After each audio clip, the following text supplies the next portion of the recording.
right. Hello, Ben. Hello, Chazi. How are you doing?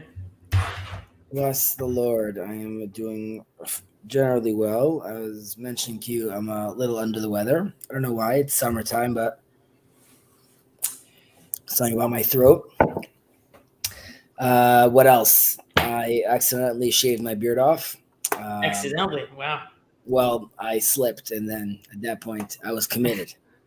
So Yeah. that was happening. How's it feel? It's been a while. So my son was like looking at me, and he was like fascinated. He's like, "Is this possible?" Mm-hmm. Um, It's a new part of that. well, it's never fun when you're 37 still being seen as like 16. So it's okay. We share the same problem, I think. So. Right. Exactly. I guess, but people say, when we're older, it'll be, we'll love it. It'll be great. Mm-hmm. Yeah. All right. So, last week, we finished the first chapter. Mm-hmm. And now we're moving into chapter 2, which I'm going to add to stream our screen over here. Do you mind making that a drop larger? Yeah.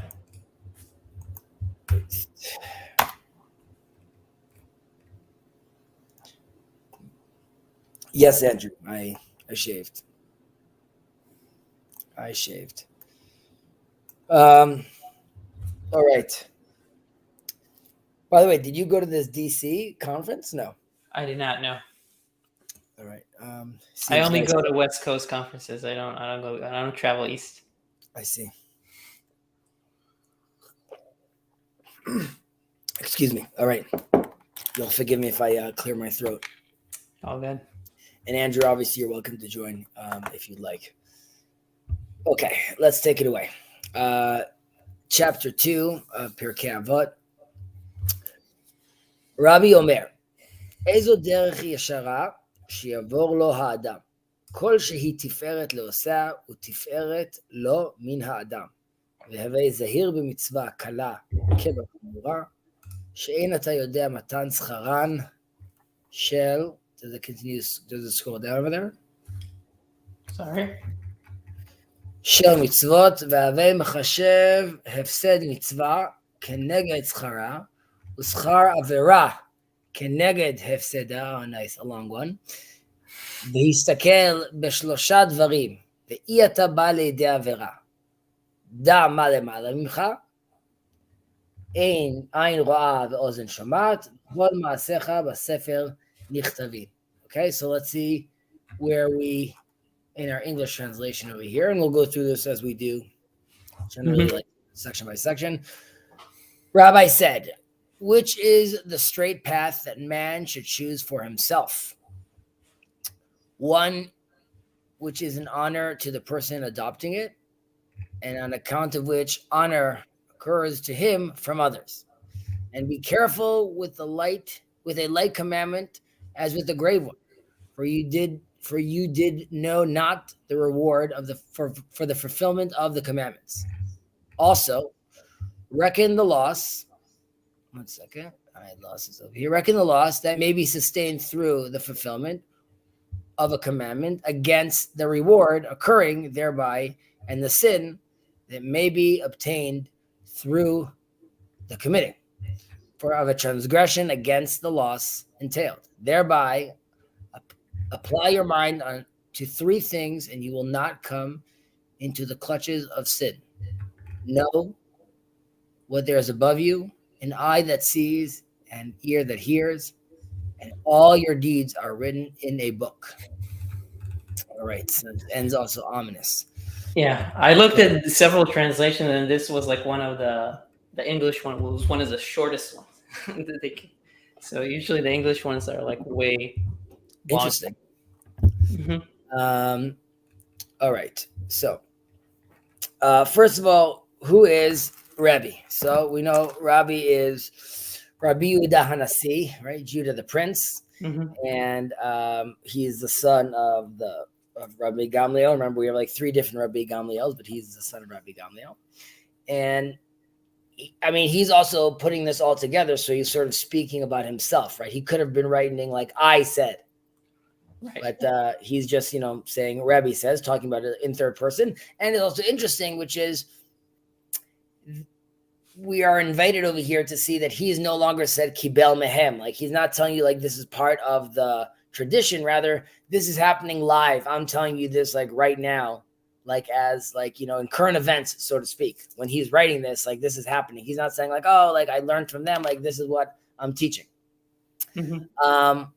So he was Judah the Prince is puts together the Mishnah. He takes the notes, which is primarily the oral Torah with a mixture of notes of Rabbi Meir, and he really is very exact in his wording, which is different than biblical Hebrew, which is, let's say, more like modern Hebrew. It's a very big development in Hebrew literature, obviously, and some argue that it was more still a tool to be used orally. Some people said no, it was actually written down to be used written down. But he's very exact with how he writes it down. As we see, they get into a lot of details over here. He was compared. First of all, he's loved by all. He had a good relationship with the Romans at the time and the establishment. Unlike Rabban, which we were talking about earlier about Rabbi Gamliel and like the heads of the Nasi who were in charge of the Sanhedrin, he has rabbi, which is even a higher status, which is sort of the rabbi of everyone, or there is a consensus around him. And the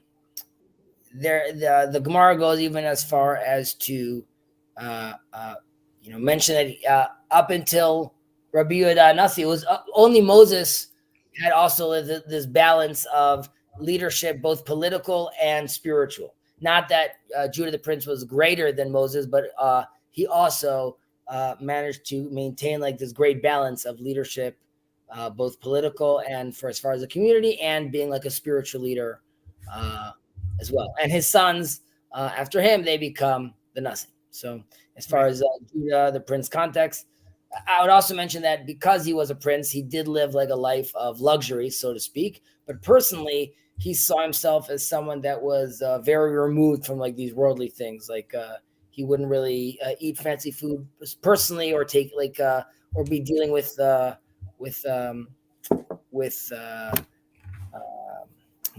on the word right now, but not superficial, but Gashmim. Material things, exactly. While he was surrounded by that because of his title, that's not something he personally was interested in. Okay, let's get into it now. So, so first of all, it's interesting that we don't, which we said over here, which is the straight path that a man should choose for himself. So it's saying over here the straight path. It doesn't necessarily say the righteous paths or the good path, just the straight path, which sort of leads you to a place and connects to someone, one choosing for himself. Where when making a decision like this, it's less about like the ultimate good or the ultimate evil. It's more about finding a balance. And Maimonides, the Rambam, also sees it like in general, you should always pick like sort of the middle of the road when doing good deeds, because you don't want to be too intense. You don't want to be not giving enough. You really want to be finding yourself in the middle. And this sort of resonates a little with this as well. Some people say that you should be in Hebrew would be lahavita itvachut, to be enjoying the back and forth debate. It's very like TLC, sort of like be part of the discussion, have different ideas being thrown at you, and that way you'll be able to figure out and sift through and find yourself like a path that makes sense for you. We could also read it sort of like ezo hiderech shara, like what is a straight path? One that a man picks for himself, right? Like that is how you find the straight path, is one that you choose for yourself. Well, I'm just curious. So what you're saying is, in terms of what makes a path straight, it sounds like one is it's balanced, and maybe the other one is that it's consistent. Maybe I think that is something we touched on last week too, right? Yes, but what we spoke about last week was more specific about the learning of Torah, and this is more about like a way of life, of sort of how you want to deal with the reality sort of around you, and how you want to be acting as an individual. So you could be like, it's a decision that you're making yourself. But if you're doing so from an educated position, then you've created a balance for yourself, or you're making a decision that is based on a balance. So you're going to decide how to go by weighing out your options. Yep. It also very much relates to, everyone's coming from a different vantage point, but also sort of empowering the individual. Ultimately, I mean, we empower the individual because we tell them, "Ve'ahavta l'reacha kamocha," right? Like, just as much as you love yourself and you empowered yourself, that's how you need to see the other. So all this is connected, obviously, to a concept like that, which is we're giving you the choice to make these moves and to make these decisions because we see you as the individual you are. Hopefully, you will see others as those individuals as well. Yeah. All right. So this is the path one chooses for himself. I also think that when, it would be clear to say that, like, you should follow the path of the mitzvot, but like they're not saying that over here. And also they're not saying the path of, let's say, the righteous, because that is sort of like a prerequisite we were discussing earlier, that obviously you need to be doing those kind of things. This is just generally speaking, how you should go about like making your decisions. Okay. Then we say, Kol she tiferet lo aseh v'tiferet lo min ha'adam. Okay, one which is an honor to the person adopting it, and on account of which honor occurs to him from others. Okay, so there's two different like ways you could get like this honor, this tiferet. Well, there's actions that are sort of approved by society, right? So I'm doing a good deed. It doesn't really matter whether or not, like, I think, like, what's happening in my heart. Am I really pro helping this old woman or not? It's the way it's seen by the people as altruistic, and I'm helping people out. And then there's actions that I take for myself. Well, there's tiferet lo aseh, right? So there's people that are the ones that are actually doing it are benefiting from it and find value out of it. And then there's tiferet, one that gets honor from lo min ha'adam. People noticing and seeing you do it, they also find glory in this. And this is also sort of creating like a balance, both internal pressure and external pressure. So you should be weighing yourself based on like you yourself want to be doing good deeds, that you yourself feel honorable about them. And you should be checking yourself constantly, engaging yourself with your surroundings. Like, Jordan Peterson talks a lot about Piaget, the famous child psychologist, but he himself, Jordan Peterson, talks about this, when he plays rough and tumble with the kids, or like, you want to raise your kids that other adults like them, so they're not going to give them like a fake smile. That's sort of like the world is sort of adjusting you based on that. And the Torah here is mentioning to you that you should be aware of that gauge. If like everyone's telling you that you stink, or everyone's telling you something, then there must be something there. However, you also are looking for glories that you're getting from within, or things that you find honorable personally, because you can't only be going based on what the public think of you. Right. So you have to have this balance, so to speak. Right. And on top of that, the additional, because I saw a commentary also talking about how here specifically, like you just said, it's what did you ask me something? No, I was going to say, what did the commentary say? I'm interested. That kind of like what you said, that it emphasizes, Rabbi emphasizes the fact here that do what seems good to you and seems good for society, which seems to totally forget the fact that we have the Torah, or omit the fact that we have a Torah, which is supposed to also be the blueprint for life. So it's kind of like what you kind of mentioned in terms of like you have those. So I don't know if we can see those as three elements, or really, I mean, these things are feeding into each other, obviously. But it's interesting how that's kind of like the emphasis here, particularly in this one, even though it goes into specific mitzvot and things like that. Well, exactly. So I think, as we were talking about earlier, this is still talking about the straight path and the values I'm doing. And I would believe also a lot of this falls under the rubric of derech eretz, which we're going to touch up on like later, which is just sort of like universal or basic morals of how to act around the world. And in that case, you need to be aware of the world that's outside, let's say, your 4 cubics of halacha or of, let's say, your specific community or religion. You have to see how the world, olam kemino gonoheg, right? You have to see what people are doing out there. And even in later developments in halacha,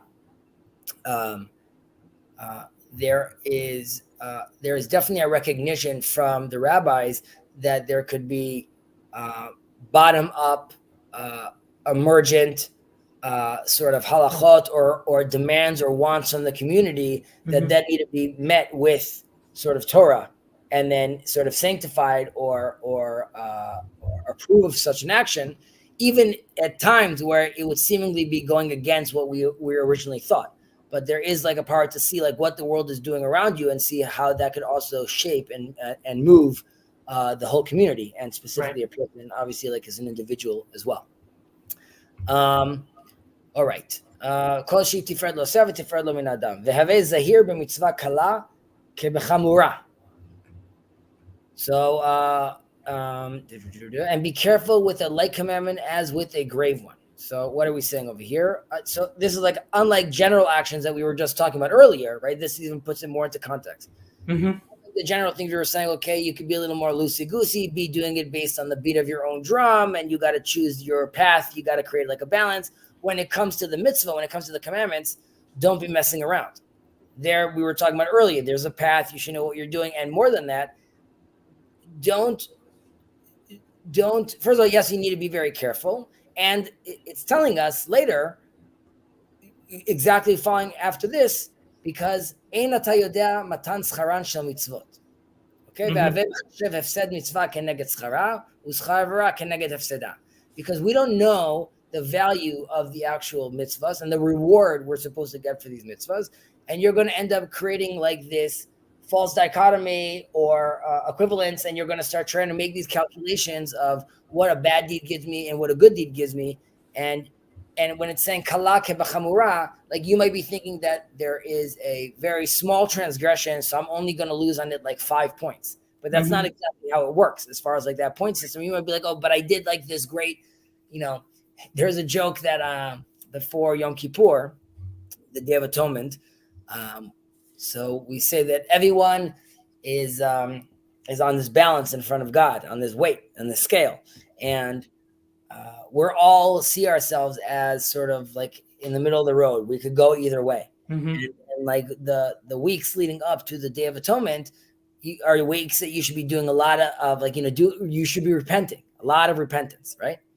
So there was like a joke about like, don't waste your time trying to repent, right? Just do a lot of good deeds instead. And like, you'll create like a balance because like it goes by a point system, right? So they're saying you'll be like, don't be calculating that way.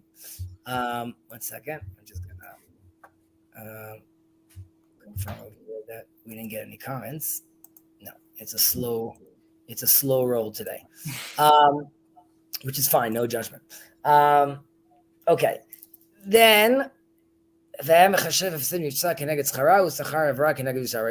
start making these bad calculations, and you don't know the sachar of the mitzvot. So what does this mean? How do we end up trying to figure out this calculation? Because earlier we were saying that you shouldn't be doing in the earlier mitzvahs, Mishnayot, we said you shouldn't be doing good deeds in order to gain a reward. But that's like sort of speaking about how there was a reward. So like why here are you telling me that I should be like ignoring this this point? And again, it's just to stress that like you don't know, even when we're talking about a reward that you get over there, or even when the rabbis, or even in the Bible that it says that if you do X, then Y is going to happen. That still doesn't mean what is happening like on an ultimate level, on as far as like God's plan of how this is, what's the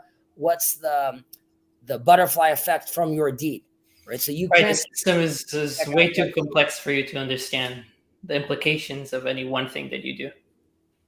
Right. Now, there are other people that interpret this in sort of a deeper sense, which is let's just scroll up for a second. I want to make sure I'm reading this correctly. hefsed mitzvah, right? So like this loss of a mitzvah. So what is this loss that I get from like doing like a good deed? You would think that'd be like, well, generally speaking, it'd be that I could do good deeds in my life and I don't see any of the fruits from that. I don't see any reward in this world, but right, don't be disheartened by that, because your reward is going to come in the world to come, and vice versa. I could be looking at bad deeds and saying like, oh, but like it looks like it worked out fine for this guy, but really in the world to come, he has a devastating future awaiting him. However, there's another sense of here, which is there's a certain loss, and we mentioned this earlier on, there's a certain loss when I'm commanded to do so. I lose a certain sense of my freedom doing that. And we could even say like a more like an extreme example of this is when we say that the forefathers like Abraham, Isaac, and Jacob, like they kept the Torah, they kept a freer version of that Torah. One, because clearly the Mount Sinai happens post those figures are walking around Israel. And secondly, they were really interpreting and experiencing the Torah not being commanded. And Abraham specifically, aside for circumcision, the terminology God uses is never a commandment to him. Rather, there's like this discussion going on, and Abraham is really sort of experiencing this relationship with God and, let's say, moral behavior, not because he's commanded to do so. However, once, let's say, our version of the fall, like, Egypt, or like once we leave sort of, there's also points about this with regards to Adam, but let's just leave it in Egypt. We need the Torah to come and give us these commandments. And there's the famous idea of kafalam har kegigit. God like sort of forced the mountain on top of us sort of to say that we're going to accept this Torah. On the other hand, there's a sense that if you recognize that you constricted yourself a little, like God constricts himself, like you constricted yourself a little to allow yourself to keep the commandment, that in a sense allows you to get to a higher level in a certain sense. Right. This is what that certain loss would be. It's the loss of freedom of just being able to act just like without being commanded to do so, but just naturally knowing how to orient oneself towards like what God and the moral behavior God is expecting one to be doing in this world.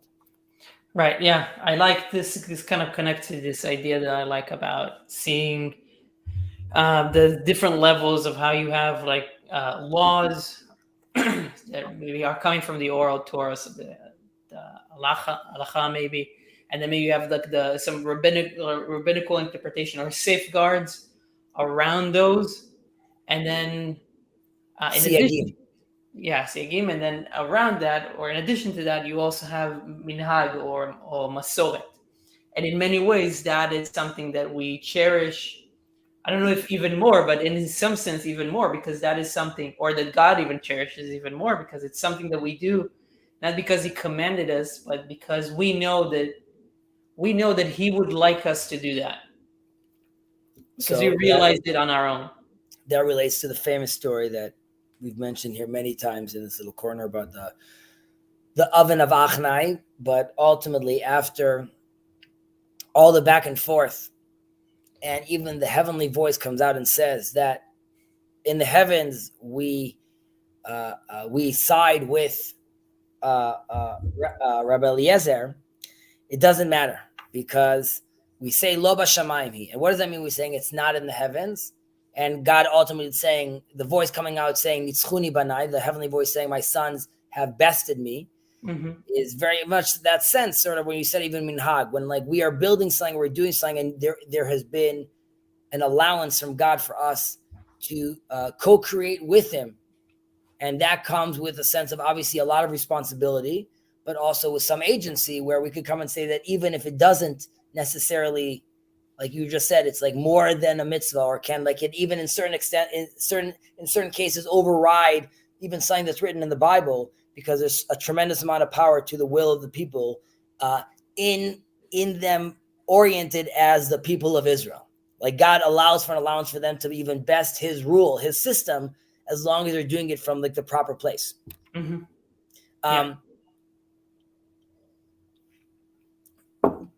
Right. So this is just like a little anecdote. There's the Gutman report that they have like in Israel every few years, or that has like a lot of questions about religion, and it's like a census within the community, within the population, and the country. And I think like a majority of people, which includes like religious people, don't want the rabbinate in Israel, the religious council, to be involved with marriages, right? It's like they want the separation with church and state. They want to have civil marriage on the books. However, in the same report, the majority of Jews want to get married through a religious institution. They just don't want to be forced to do so. So this goes back to what I was saying, sort of like to Abraham, where it's like, I'm being freed to make this choice of being part of, like, this is my religious culture and this is what I want to be doing, not because a man is telling me you need to do this. Yeah, it's very funny. Yeah, it reminds me that a lot of discussions that I have, it really sounds like a lot of positions boil down to like I just want to have choice. Like I might do what you want me to do, but I just want to be able to choose whatever I want to choose. It's kind of like intriguing, or it's just fascinating to think why that is so important. Even like, especially if you know, okay, this is the way that maybe I should behave. I still want to be able to choose otherwise for some reason. I don't know. Doesn't sound like I understand it from a personal perspective, but it just doesn't necessarily sound rational all the way. But what part doesn't sound rational? That I want to be able to choose for myself without being told to do so? Especially if you account for the fact that okay, I know if you know, or you're already going to choose a certain option. Why do you need all other options to be open to? Or why is it such like a strong feeling that people have? Well, I mean, I would say is like another example. When my first interaction with like a department store in America was very overwhelming for me as like a 10-year-old child. I was like, I just like, because in Israel you have like two purple shirts, one has a stain, so like that's what it is. Yeah, and there's no double extra large. Right, exactly. I was like, what's happening over here? Like there's like so many, like this is indigo and this is lavender and this is like the fits, and right. So sometimes that could be like a sort of like incapacitating, because like you can't make a decision because like the plethora of options. I also think, which is obviously it's hard to get to this place where your choice is to submit, right? So that is the choice you're choosing out of all the options you have, is to submit, and then feel like through the submission, that was the choice I had, which allows me to get to like this higher place of understanding. Yeah. Beseder. Okay. Onwards. And usachar avera keneged hefseda. And here too, so we had, like we said, like the classic explanation, which is like people doing bad deeds and seemingly being rewarded for it in this world, where I robbed the bank, I got the money, I'm living like a good life over here. Why is he not getting punished? However, there's another element over here, which is like, what's the loss? Like we were just saying, there's a loss about doing a good deed, which is giving up your freedom. What is the loss that we have about like doing like a bad deed? That even in the bad deed, there is a kernel of truth. There's something there that is like that is sort of pulling you towards it. Let's say a classic example would be with David and Bathsheba, right? So they say that like it was already written in the it was already it was predestined that they were going to be together, and he knew that. Like, yes, the way he wrote about it was the wrong way, but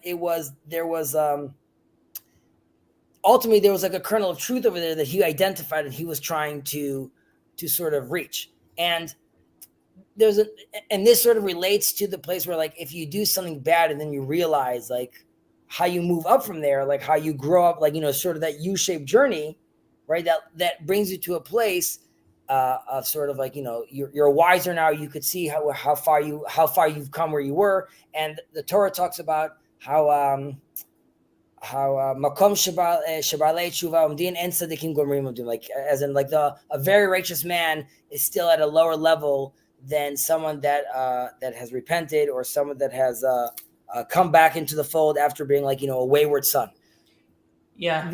This is sort of dangerous thinking, though, because recognizing that, like, if you go down to the depth of hell and you find the kernel of truth and you manage to bring it back up, you're at a higher level. Then it's sort of an invitation to tell someone, so really I should sin and then repent, because that is me sort of going through that whole cycle, which we could even ask with regards to the Israelites. They're in the desert all this time, right? They saw the big man, they saw the 10 commandments. You'd think like, they are committed to God. However, they quickly fall into idol worship with Baal Peor. And Baal Peor, if people don't know, that would be, it was sort of like public defecation, basically. And an idol, yeah. To this idol. And the reason you could see this is because you could see a sense where if you, and this is what can be dangerous sometimes about Kabbalah, or even recognizing that the root of evil comes from God himself, or the concept of like leit atar panumine, like there's no space void of you. So if I'm fully, I'm embracing monotheism, and God is everywhere and God is everything, and I'm also part of it. So even the act of public defecation, I'm going to find the kernel of truth in that, and even that I could conquer through doing that in a divine way. And like I'm trying to find favor in like the Israelites at the time, that they were doing this from a sense of being like, we're so monotheistic that we could even conquer this crazy idol practice over here, but we're going to sort of elevate it. But that could be where you go astray, thinking that you could, and we spoke about this earlier in earlier Mishnayot, where you have a bad neighbor or Shachan Ra. Be careful when you go into those depths trying to redeem him, because they're saying very honorable about that, recognizing the kernel of truth or the kernel of righteousness or goodness, and even a very evil person. So you want to go in there and bring it out, but you very quickly, and if you do, you're at a high status, but it's very risky to do so. Right. I feel like that might connect to the what we said about lo leshem pras, not for a reward. So there's something about the intentionality of like why, the reason for why you're doing something. If it's for you to get rewarded after the fact, that might not be the best way to go into something. And then it kind of connects to this idea, I feel like, where you think mythical stories. I think Jordan Peterson mentions it with the Egyptian myth about when you go down.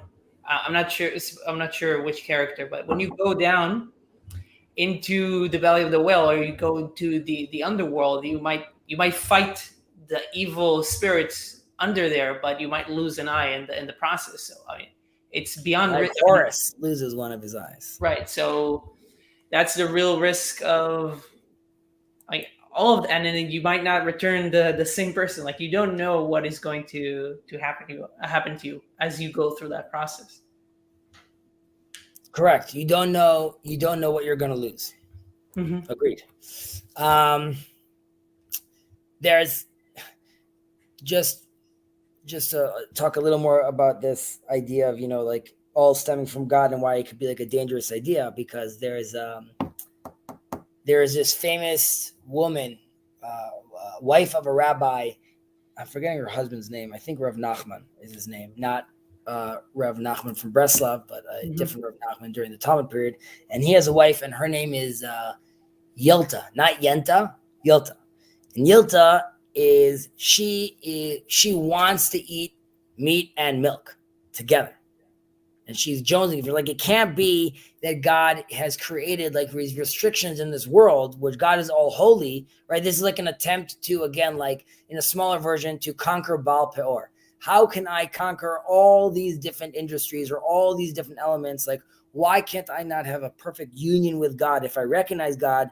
So I could be doing that in like in a monastery. I could be doing that in a church. I could do that anywhere I want, basically. Like, why is it not all kosher, so to speak?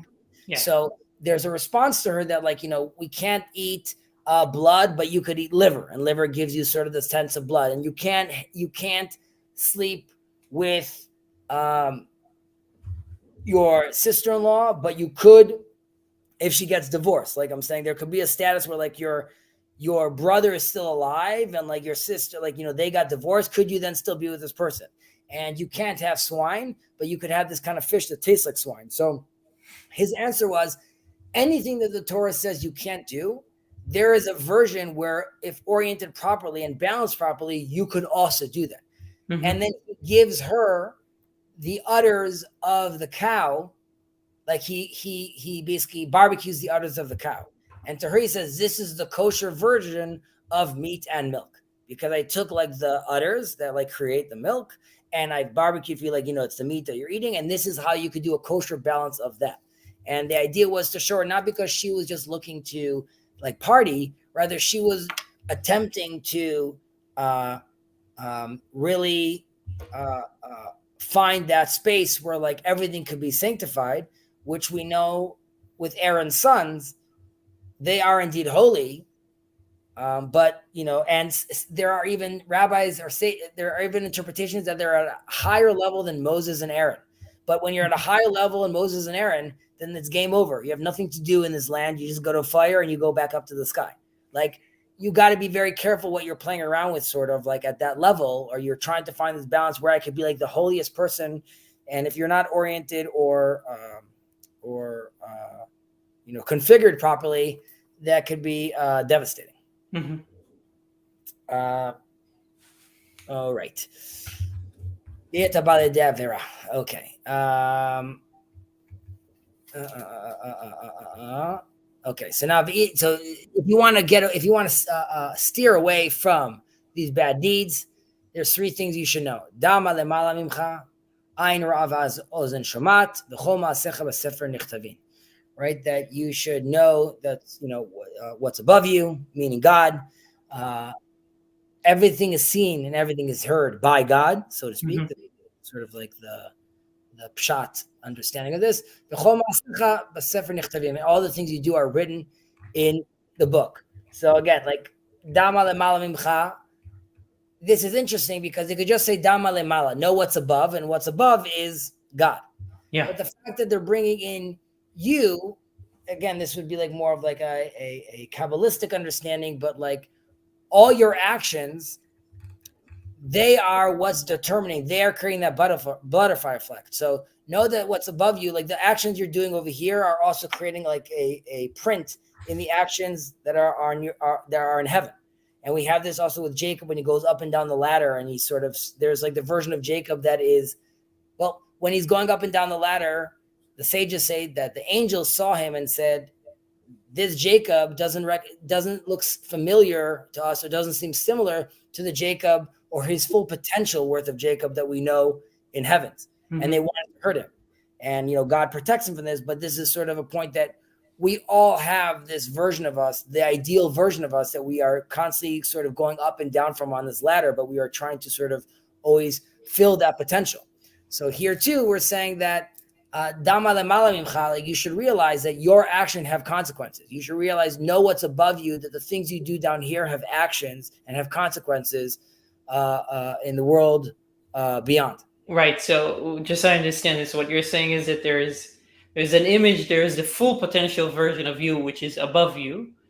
And when you above you, so to speak, right? Spiritual you. Right. Sure. In the Rambam sense, yeah. And then if you do something bad, you kind of take a chip out of that image.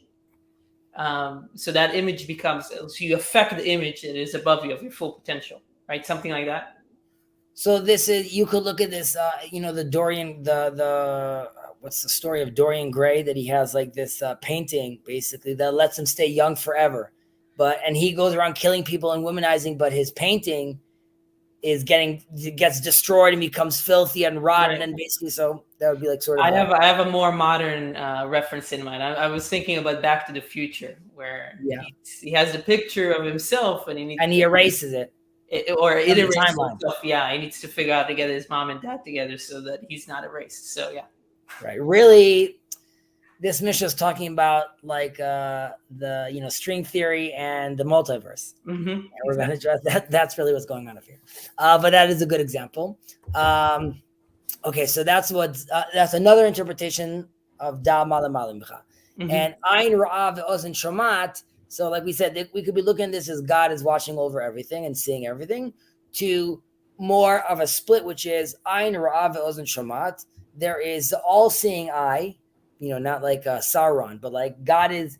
There's the general hashgacha pratit, or God watching over all of humanity, or all the universe, or all the people. And then there's also the ear that hears, which is more specific. You need to be much closer to be listening. So this is God sees all people, and God is also hearing you specifically. Right. So even if you want to go for a more, let's say, agnostic take of like, it's just seeing everyone, like, no, there's also someone that's specifically listening to you and hearing you. So you got to be aware of those actions as well that you yourself are doing. So, what book are we talking about? So there's a sense that the book is, Zeh Sefer Toldot Adam. We, the human, are the book, right? Like it's all being written in us. And this also relates to like what we're talking about, the image you see above. We are the book of our lives, and you were writing this chapter basically. So like it's all going to be written inside. So you want to be sure what you're having in your biography, because eventually, we're going to read through it and we're going to see that in your 30s, you're doing a lot of lines of cocaine. So like, that's going to be there. Another interpretation is the book being the world. When Moses goes to God and when God tells Moses that he's going to destroy the Israelites after the golden calf, he's like, I'm going to start anew. I'm going to do it with you. So Moses says, like, that's not the promise that was made. And mechenina mesifrecha, erase me from your book. Now, there's different interpretations. We could go towards a more like biblical criticism interpretation that this is, well, you could say this is the book that Moses is writing. Is this Numbers? Is this the last? We could go from literally speaking, or to Moses saying, erase me from this world, from this book that you God are writing. If right now as far as you and I are concerned, this interaction that we're having right now is a chapter in the book of our life, right? So Moses is saying, erase me from that book. I'm not interested in being in this world anymore, if that's going to be the case. So this too, when the deeds are written in the book, they are being seen, they're being written down in this world, which relates back to the eye that hears, the ear that hears, and the eyes that sees. You're living in this world. We just told you recently that you have to be careful of your deeds and your actions, and talking to your neighbor's wife and being careful of a bad neighbor. People could see you. People could hear you. These things are being written down. And for all intents and purposes, it's going to be like things are written in the book. The internet doesn't forget, right? Like you can be canceled 10 years down the line because it's all written down right now. And you can't erase. I mean, I don't know. Maybe there are ways to like erase like your search history, but you can't erase the history at this point. Yeah, it's interesting to think about it from that perspective, because the question is how good or bad is that? You can have a claim that like these things should not be permanent, or to allow for some kind of like some kind of forgetfulness, or some measure of forgetfulness might be useful. So I don't know, like saying all the deeds are written in a book might seem a little extreme. Like, really, I need to account for every single thing? Well, that relates to hizaru b'divrachem. Be very careful with what you speak, with what you say and your words. And like this goes all the way back to being very specific on how you're even being understood. So the attitude is yes, you should be,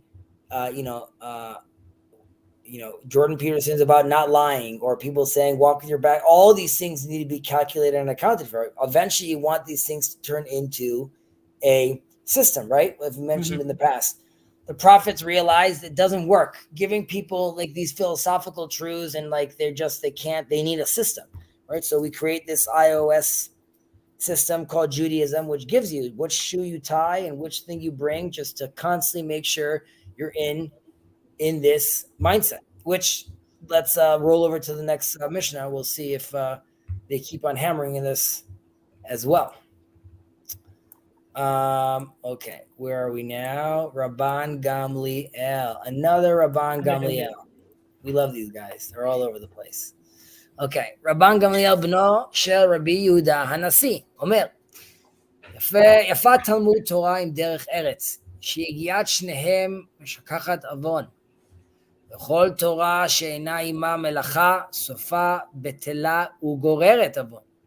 וכל המילים עם הציבור יהיו המילים עמם לשם שמיים, שזכות אבותם מסתייעתן וצדקתם עומדת לעד. ואתם, מעלה אני עליכם שכר הרבה כאילו עשיתם. So let's do this English translation. As I'm reading this, I see this also going to be very apropos to where we are politically, unfortunately. Ramban Gamliel, the son of Rabbi Judah Hanasi, said, excellent is the study of Torah when combined with worldly occupation. Okay, so they just decided over here that Derech Eretz means worldly occupation, okay? Yeah. For toil in them both keeps sin out of one's mind, but the study of the Torah, which is not combined with the worldly occupation, in the end comes to be neglected and becomes the cause of sin. And all who labor with the community should labor with them for the sake of heaven, for their merit of their forefathers sustains them, the community, and there the forefathers' righteousness endures forever. And as for you, God in such a case says, I credit you with a rich reward as if you yourselves had actually accomplished it all. Okay, very, very, very nice. So let's break this down. First of all, Rabban Gamliel, like we said over here, is son of Judah the Prince. In the Talmud specifically, when Judah the Prince is dying, he says explicitly that they should he should be next in line as being the Nasi, even though he was not as great a Torah scholar like his father was. He was extremely God-fearing, and his brother Shimon. His brother Shimon was a great Torah scholar, and they worked together. He depended on his brother for, let's say, the Torah portion of his role was based on his brother. So it was sort of like a nice relationship, seemingly, that they had. I don't remember so much more about him famously, but there could be other famous stories that I'm not thinking about right now. 1 second, what's happening? I see Jacob's over here, so take a look. Okay, it's just as far as the clan of Babylon goes. I climbed up the ladder, and the version of myself was without a beard. So I just, I want to be closer to that thing. And all the people watching this, and none of them pressing like. Okay, I guess as they say, like and subscribe. But I don't know what you're subscribing to. So, to Jacob's channel, you should subscribe, definitely.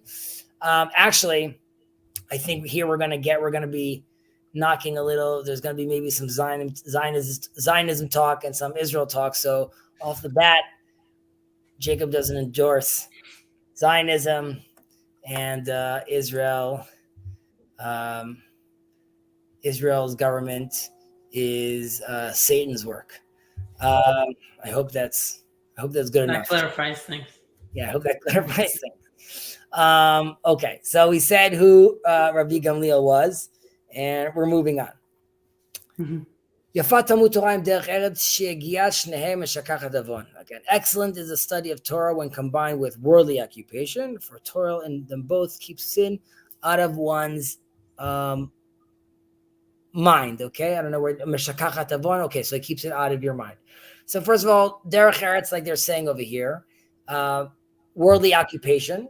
There's an interpretation that this means basic morality in a certain sense.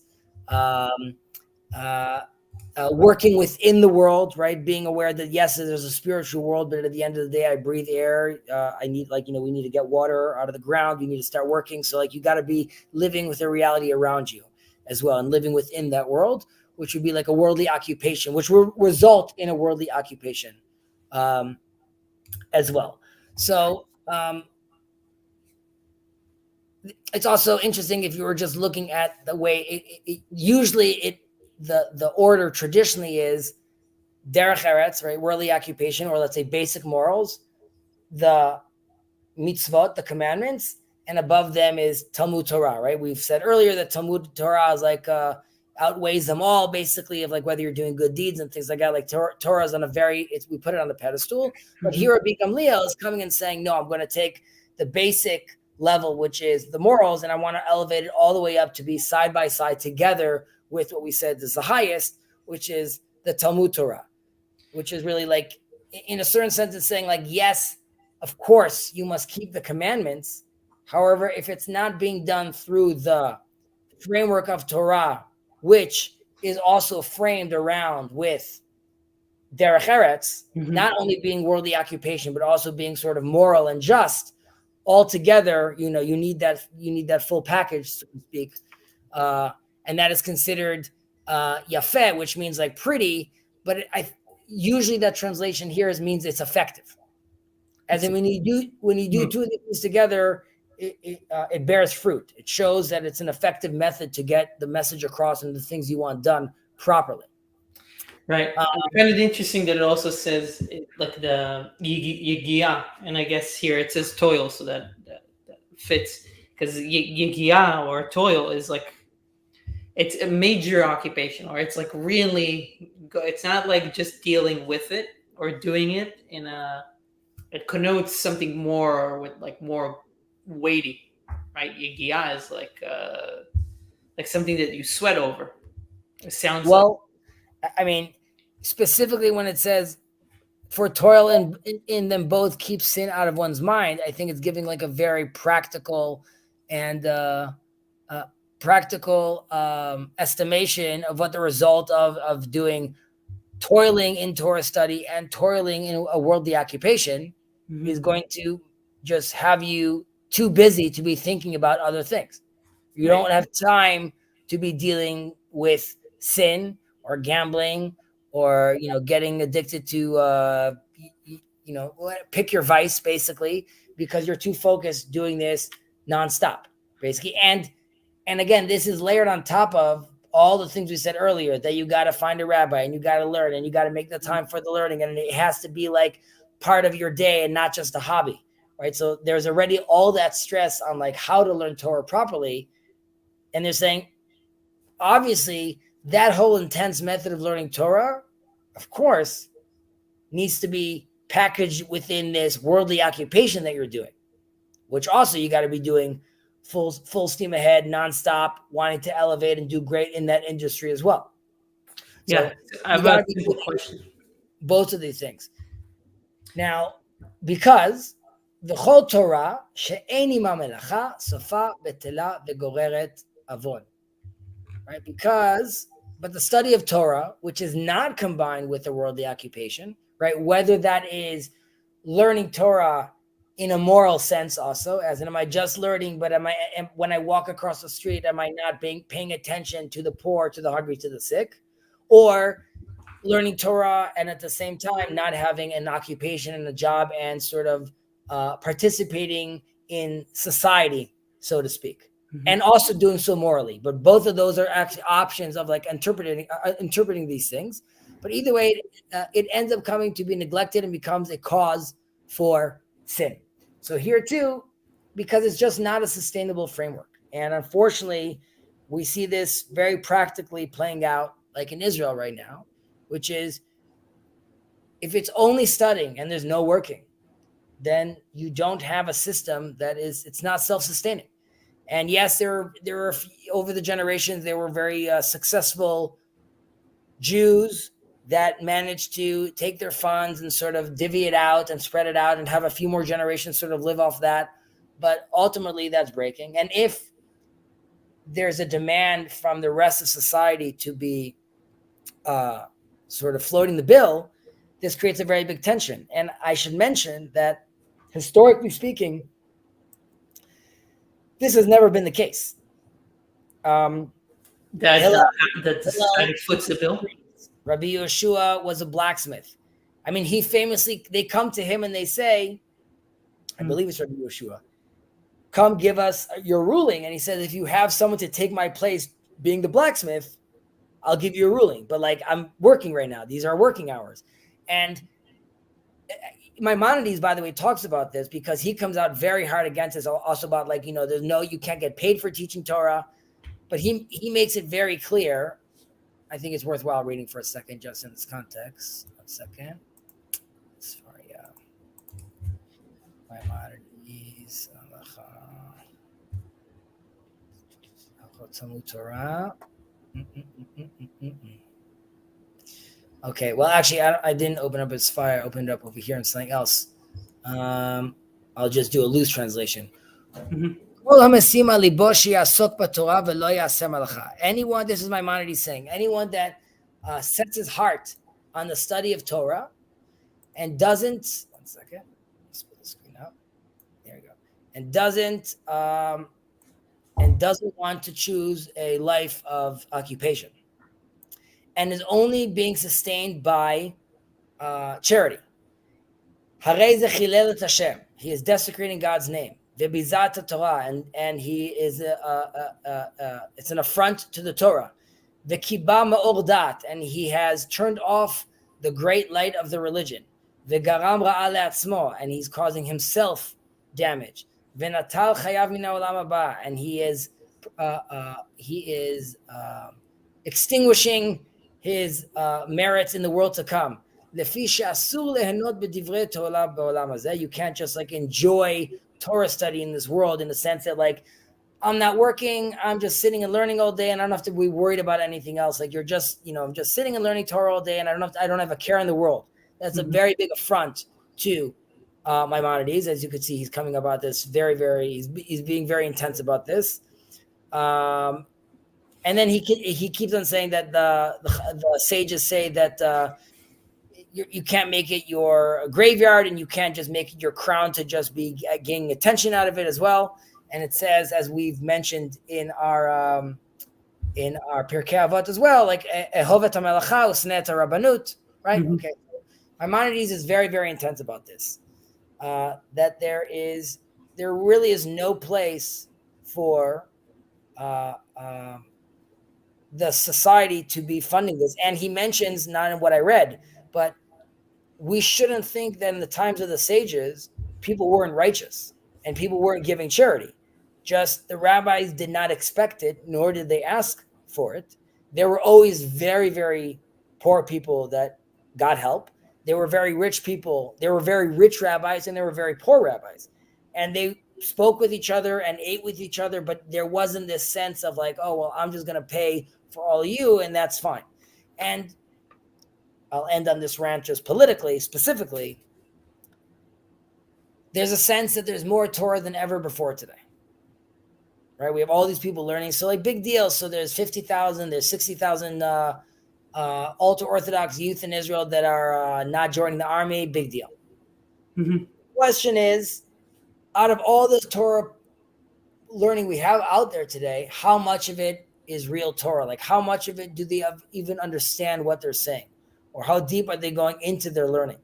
And perhaps we would be better off. Obviously, there should always be Torah learning, but perhaps we should be better off by having the prodigies themselves be put aside and the rest of the people continue with what seemingly we are reading over here in our text of creating this balance of working and learning.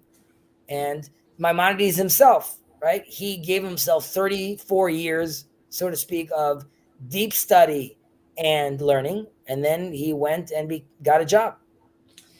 Yeah, I saw Rabbi, I think it was Rabbi Breidowitz that was talking about this trade-off.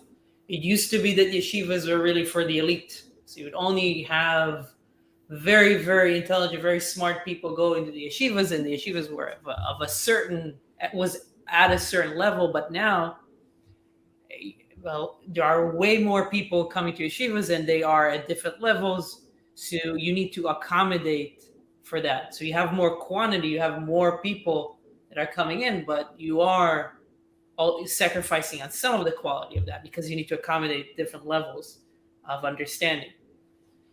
So yeah, I mean, I feel like it's kind of thinking about maybe there, at some point in the history, people like, yeah, the society in Israel realized, okay, we can afford, or we can somehow kind of really optimize the amount of people that are learning Torah. It's great, and they kind of optimize this into kind of like a feedback loop. But now maybe it's coming to a place where you need to start optimizing other parts of the system, or like putting stopgaps at places so that there's could be balance overall. Because, like I said, I mean, yeah, I don't know about necessarily limiting certain people of doing that, but how do you channel some of that to something that can be more, yeah, that could sustain the whole system as a whole? Because I think it's hard for people in Israel specifically. I mean, if I'm thinking of myself, to see, obviously you can think about a spiritual value that those 50, 60,000 people provide to the society as a whole. But it's very hard to see practical levels how that comes about in terms of how does the society gain from that. I wonder if there are ways to make sure, like, to highlight those things. So. Obviously, it's very difficult to quantify, right? What the effect of X tens of thousands of students studying Torah, and that's assuming you're valuing just classics Torah study over, let's say, right, like me building someone's house, right, like creating a kosher kitchen, building a house that's going to make sense for them, to allow them, building porches to allow them to build their sukkot. Am I not like also creating like a Torah value world? Like, am I not learning Torah by doing so? Like, so you would have to ask those two questions. But let's say we're saying no, but there's, as we learn over here, there's clearly something that's very valued in just the study of Torah itself. So then you would have to ask, okay, I'll give you that. Is what they're doing real Torah study itself? Right? Like, are they learning the Torah in the way, like, are they, I would argue, if you have many of these 50,000 students, many of them are opposed to Zionism. So I'd be like, then you must be learning incorrectly if you're opposed to Zionism and you're living in Israel and this is the reality you're seeing around you. But again, that's just like my personal thought. But you could be like, how they deal with their community in their own ways or deal with their own issues. Are we seeing that the Torah is, like we said, is it yafeh? Are we seeing that as being effective? Okay. Now, you could also argue, you want to see the effect, it's called you're still here. It's called we've been doing this since day one, and like we didn't stop. And more than that, like, quote unquote, secular Zionism and pluralism and liberalism, you guys came, we were here.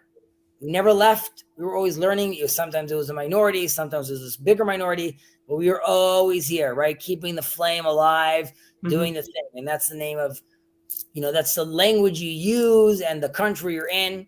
So, and by the way, this came to a head a few days ago when there was a law that was brought up, potential law to be brought up, to that according to the law, we should value Torah study just as much as Army service with regards to stipends and tax credits you get from the government. Right now, from a religious perspective, I could stop there and be like, well, I could see how it's valued as the same. I could also see how it's valued. Torah is potentially valued as more even than Army service. However, as a civilian, what are you talking about? These are people that are dying, and you're talking about me like this very specific version of Torah study. You want to now say, like, not only do you not have to be working and you get stipends, you want to get like more stipends because you want everyone to value you at the same level. I just think that's, you got to read the room, right? It's too much to ask from, let's say, even a traditional population. Secondly, then you have to start really asking yourself, like, okay, is that version of learning Torah really the same as like people that are willing to sacrifice their lives or not? Obviously, there's like the whole political thing that like the optics of it doesn't look good. However, like I said, which I don't think many Israelis think about, I can understand from a religious point of view them saying, of course, the value of Torah is more than even one individual person's life. Like, yes, that's true. That's not something you could say, and that's not the Torah. If that's presented as when this guy says Torah is valued more, he means like reading from a book. And the Torah that I would argue is valued more would be the Torah that allows me to manifest in worldly activity and create a robust society. And that itself, those actions, obviously, as a whole people, are worth more than just, let's say, one soldier per se. But that's like Torah really, and it's sort of paradoxical because you would say one serving to protect Israel with his life is doing like a super high level of Torah manifestation on the ground. So obviously these things are still very apropos. People joke around that Maimonides' books were burnt because of his theology and philosophical tendencies in his book, The Guide to the Perplexed.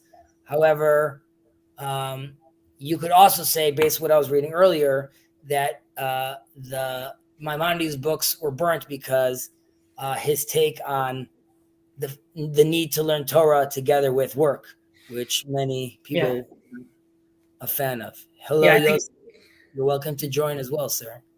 I saw that he has a quote in Mishneh Torah where he says you should start by first getting a job, then getting a house, and then getting a wife. There's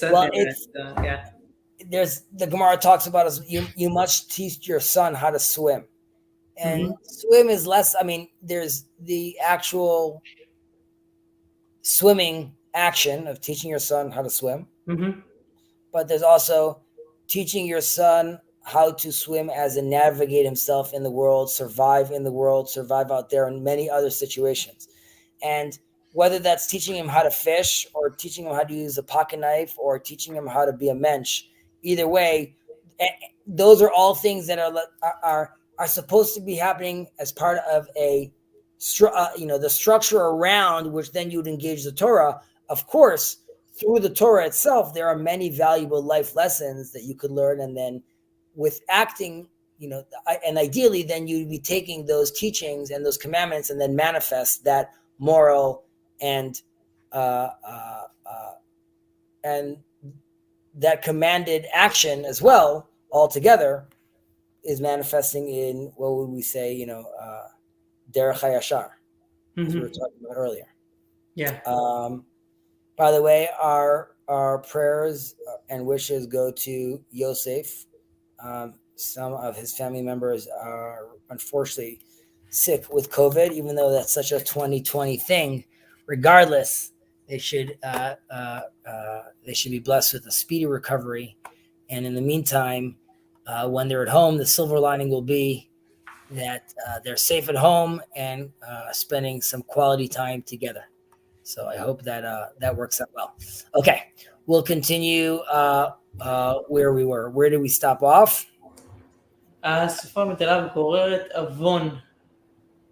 No, we said so. Goreret Avon. Obviously, it's not a sustainable structure. We can't be doing this.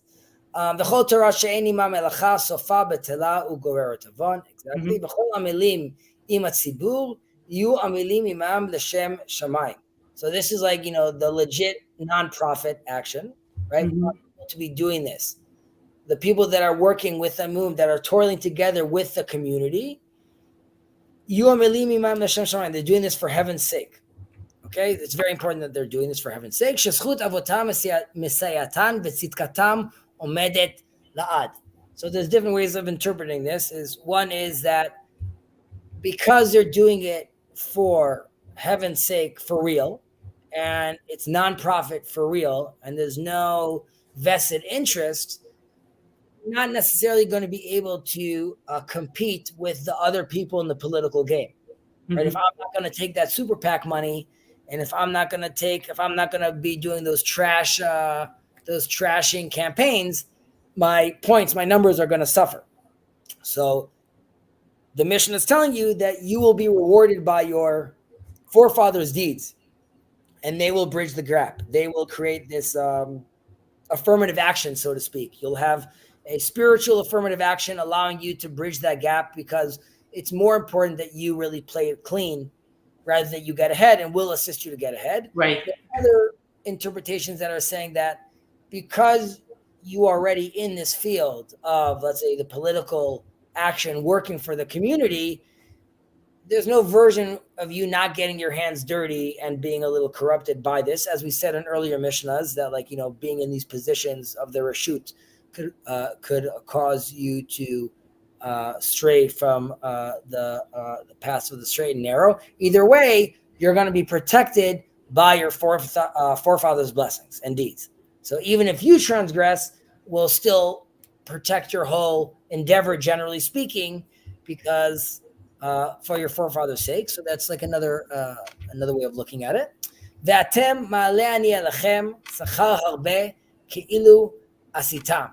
So this, relates to also the famous saying of gadol ha'maaseh yoter min ha'aseh. It's like, it's more about walking the walk and then talking the talk, or the actual action that comes. When you could say, like, these are politicians on the ground. They're not doing any of this. They're just coming up with ideas and talking about this in their Oval Offices. But on the ground, what happens? And the idea is that they are men of, even though these are ideas, we will still value them as actions, because downstream it comes to policy, and the policy comes to things on the ground. And because of that, now the taxes are less and XYZ. So we really see that the Torah is trying to also relate in a certain sense to people that are taking on an occupation, right? Like, you've already pushed me to tell me that I need to have an occupation. And more than that, in reality, if we're part of a community and we're living in a place, someone's going to have to take care of the whole system we have around, of the roads and other plumbing. So I'm going to have to be in that system, and I'm not going to have time to actually learn Torah. So Rabbi Gamliel is feeling confident enough also to speak in God's name and saying that, like, don't worry, right? Like, I credit you with rich reward as if you yourself had actually accomplished it all. And the reason he says that is because it's the actions that count. Gadol ha'maaseh, right? Because we need to see on the ground, you created policy X. So maybe you got a few cigars on the side, and maybe they brought your wife champagne. But at the end of the day, did you create XYZ? Did you allow for there to be less suffering? And if so, we will count that as if you yourself have accomplished this. I feel there might have been a political message in there, but I'll wait. All you need to do is create the English words. Okay, but interesting. Yeah, I mean, so this is kind of like this is the balance that we spoke about, I think, last time as well, in terms of the importance of the melacha, the importance of the action, but that it needs to be on the foundation of a solid foundation of learning, right? So us even learning this allows us to do the things to orient our actions or to orient our behavior in the right way, right? That goes all the way back to that needs to be. That goes all the way back to what we said right now in the first Mishnah, which is Yeshru Derech, right? Like, how does a man do that? A man chooses for himself. And we said that there's interpretations that selecting your path is coming from a place of, one who likes to, loves to litvakach, or wants to be in the debate, or wants to hear the different opinions, which would then allow him to gain that information and be able to then construct for himself a proper path forward. Mm-hmm. All right. Let's move on to, I'm just going to invite people again if someone wants to join. Sorry, where do I do that over here again? Here we go. So if anyone wants to join, you're welcome to join. And here is the link. All right, we are in Mishnah Gimel.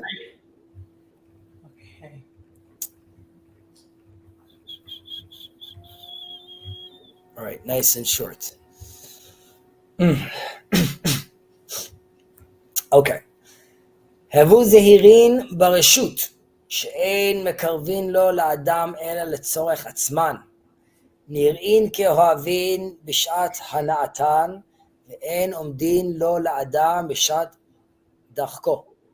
Be careful in your dealings with the ruling authorities, for they do not befriend a person except for their own needs. They seem like friends when it is to their own interests, but they do not stand by a man in their hour of distress. So it's, this is very very very true. So we've mentioned this earlier also. Lo lehitva'ed larashut. In Pirkei Aleph, we said this. And also be very careful with your dealings with the authorities. Obviously, the translation is sort of is right on the money over here, because, well, first there's another interpretation, which is Zehirun Barashut, which is if you take a position of political authority and power, be careful that you recognize where you come from and you're representing your voters and you're not getting lost within the system of the reshut. Okay. Secondly, there's another interpretation over here, which is reshut, meaning the reshut that God allows for the evil inclination, for the Yetzer Hara. And you need to be careful of it because it sort of brings you close, seemingly, but for its own intention and its own needs, and it seems like it's your friend, but when you're left in the middle stuck, it's nowhere to be found, right? So that's like another interpretation. But generally, it's like we were saying that the authorities, as we know today, and as we could see with this UAP and UFOs hearings, that they have their own interests. There is a deep state, and this is true probably in every country, which is like sort of a built-in entity, like a built-in system that has its own interests and it's self-replicating in its own way. And sure, they don't mind giving you your 15 minutes of fame because ultimately they won't be there in your hour of distress. And more than that, they might end up causing your distress. Just like you're hearing from this guy, and forget the context of it being aliens or not. This guy's trying to give out information, threats to his family, to himself, to people that work with him. And you could also see this, unfortunately, even in the political system here, where we had this horrible scandal with Pegasus technology for spyware that the chief of police over here said that, they barely used it, and now we found out that they were spying on everyone.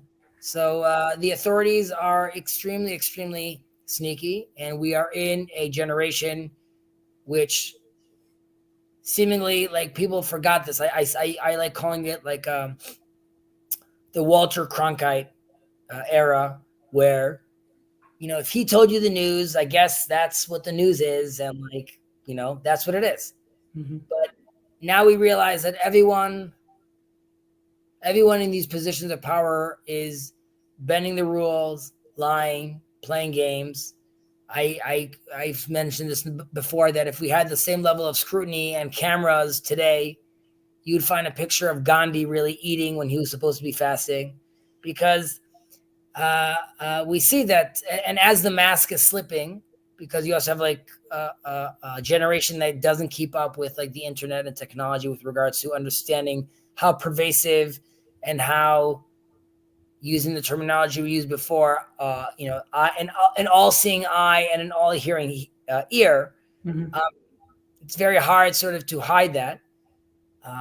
But back then they were aware of it as well. And obviously that has to do with the context of, the Jews dealing with the Romans at the time, or anyone occupying Judea at that time. So they had to be very, very careful. And while they had seemingly good times and good relations with Rabbi Yehuda Nasi, Judah the Prince, and his relationship with the different emperors at the time, there were very, very difficult times as well. And we mentioned in the past of their dealings with Herod and how he basically wiped out the whole Sanhedrin. So I would say this is a clear warning that we need to be careful when dealing with the authorities. I think, um, if I'm not mistaken, can you scroll down to the next Mishnah? I think it's like a big one. Yeah, yeah. It goes down. So I think we'll stop it here. We'll pick up with chapter 4 next week. Mm-hmm. Sounds good by me. Sound good? All right. Do you want to cover the last sentences or? Did we not say the last sentence? Sorry. Nirim kovin beshat shatan ve'en umdin lo la'adam beshat chakos. So we mentioned this, that they Right. seem, when Right, sort right. of like a thorn bush that we mentioned. It's sort of easy to come in and hard to come out. Mm-hmm. They will seem all loving, and you have this with sort of every movie today with like what Hollywood is promising you, but then the agents come and eat you, or they're vultures, they're out for blood, and you could see with any superstar today that ends up falling victim to their own fame, Mm-hmm. or anyone in the 27 Club. That these are people, and by the way, these are not people that like this is fame and not authorities. But I'm even looking at authorities of people in positions of power that seemingly have your interests but don't, right? Yeah. So like, I guess maybe my final question, if I can squeeze it in, what's the etymology of like reshut? I was like, how do you is there anything useful to know about that word specifically? reshut, well, it's Reshut. permission to, or the authority to have permission to do something, and iten lecha reshut, Mm-hmm.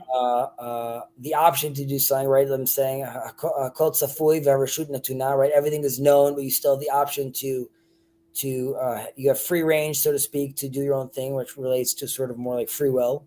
But the reshut harabim, reshut harachid, right? Like your space. So there's different ways it's used.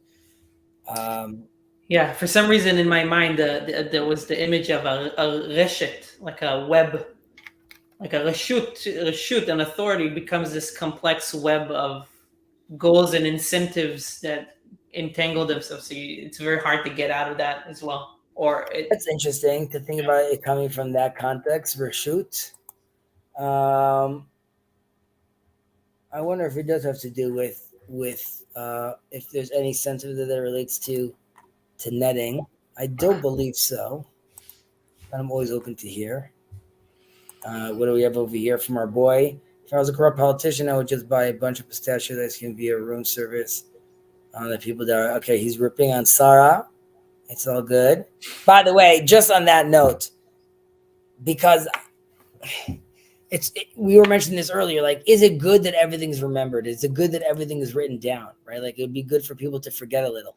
Mm-hmm. And it's also a question which is like, okay, I also use this as I've mentioned this before as an example, but imagine a movie, okay? And in this movie, it's we'll take like, famous actually, Denzel Washington saves the president. He's a master ninja and he does what he needs to do, and he's in the sewers and the Secret Service can help him, and he saves the president. Okay, and the end of the movie, the president says like, and Denzel looks at him and says, I'm making this up, obviously, there's no movie like this, but Denzel tells him like, and what about that deal, Mr. President? He's like, I got you covered. And then you cut to the kids and Denzel all flying like on Air Force One. Mm-hmm. The movie ends and you're like, oh, that's awesome that it worked out. Now, but that's illegal. He can't use the funds of the government to allow someone to fly. Now you could be like, right, but Denzel helped him like stop the atomic bomb they were going to put out. So like, that's how he's thanking him.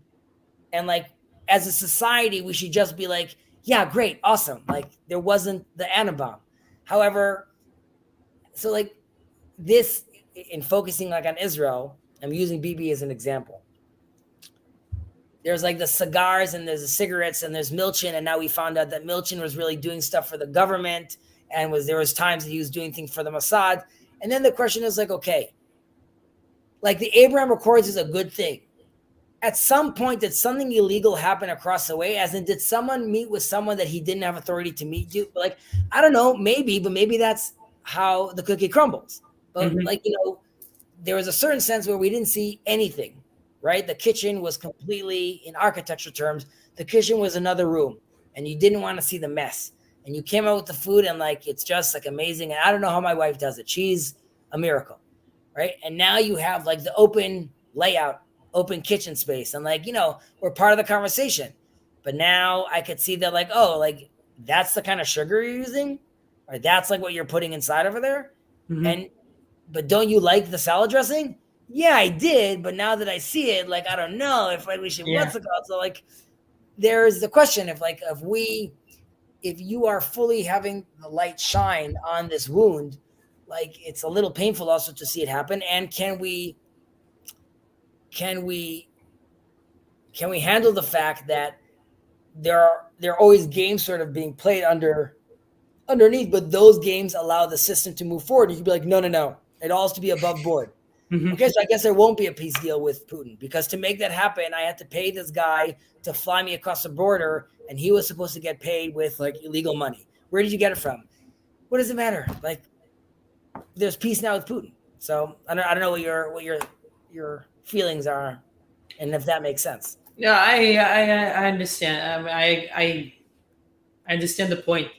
I guess at that point, it really is specific for the situation, because like is the goal, or is the effect, or is the result justify the means? I guess that's the yeah. I guess there's a term there that I'm All missing. right, so Is the end justify the means? Yeah. Ben Gurion sending Yigal Yadin to go bring back illegally the like through different people to buy it and like smuggle in the the Qumran scrolls that were sold, right? Hmm. He's like, I don't care that like the guy bought it and he said he wouldn't sell it to us and we're not allowed to do it. Like, I want it back over here. It's ours. Is it yours? The guy found it in like a cave. Like that was like legit. Like what? Like so. Do they justify the means? Like now I'm thinking like, oh, what a hero. Maybe he's just a thief. Yeah, I mean that's a question. I think that term is always a question, right? Does the end justify the means? It poses a question. So if it Right. poses a question, I think it necessarily means that some ends do justify some means. So So we have a line over here. I just need your firstborn, then you could have peace. But the whole idea was that he didn't need his firstborn. Is to bring him to the point and recognize that that's never what I'm going to ask from you. mhm. Um, even though, which we don't have to get into, there's interpretations that like Abraham goes through the action in the end and does sacrifice Isaac, but that's a whole other can of worms. Sounds like it. Yeah. Um, all right, are we on next week? Yeah, we're on next. What's the date? It's getting what's the date next week? Let's just verify.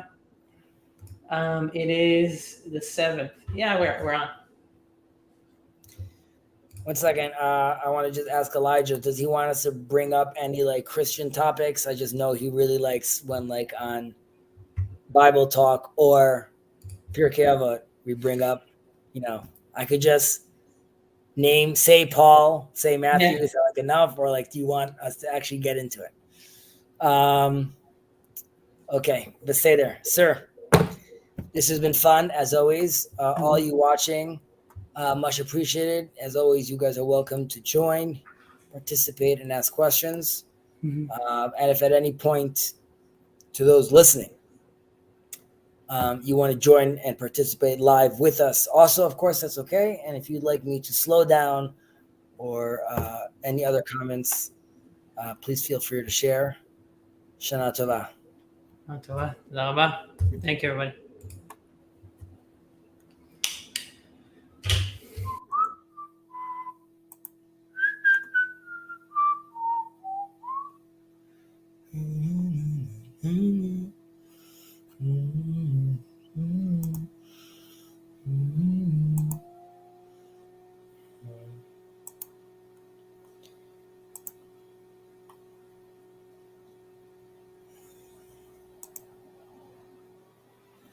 Dun, dun, dun.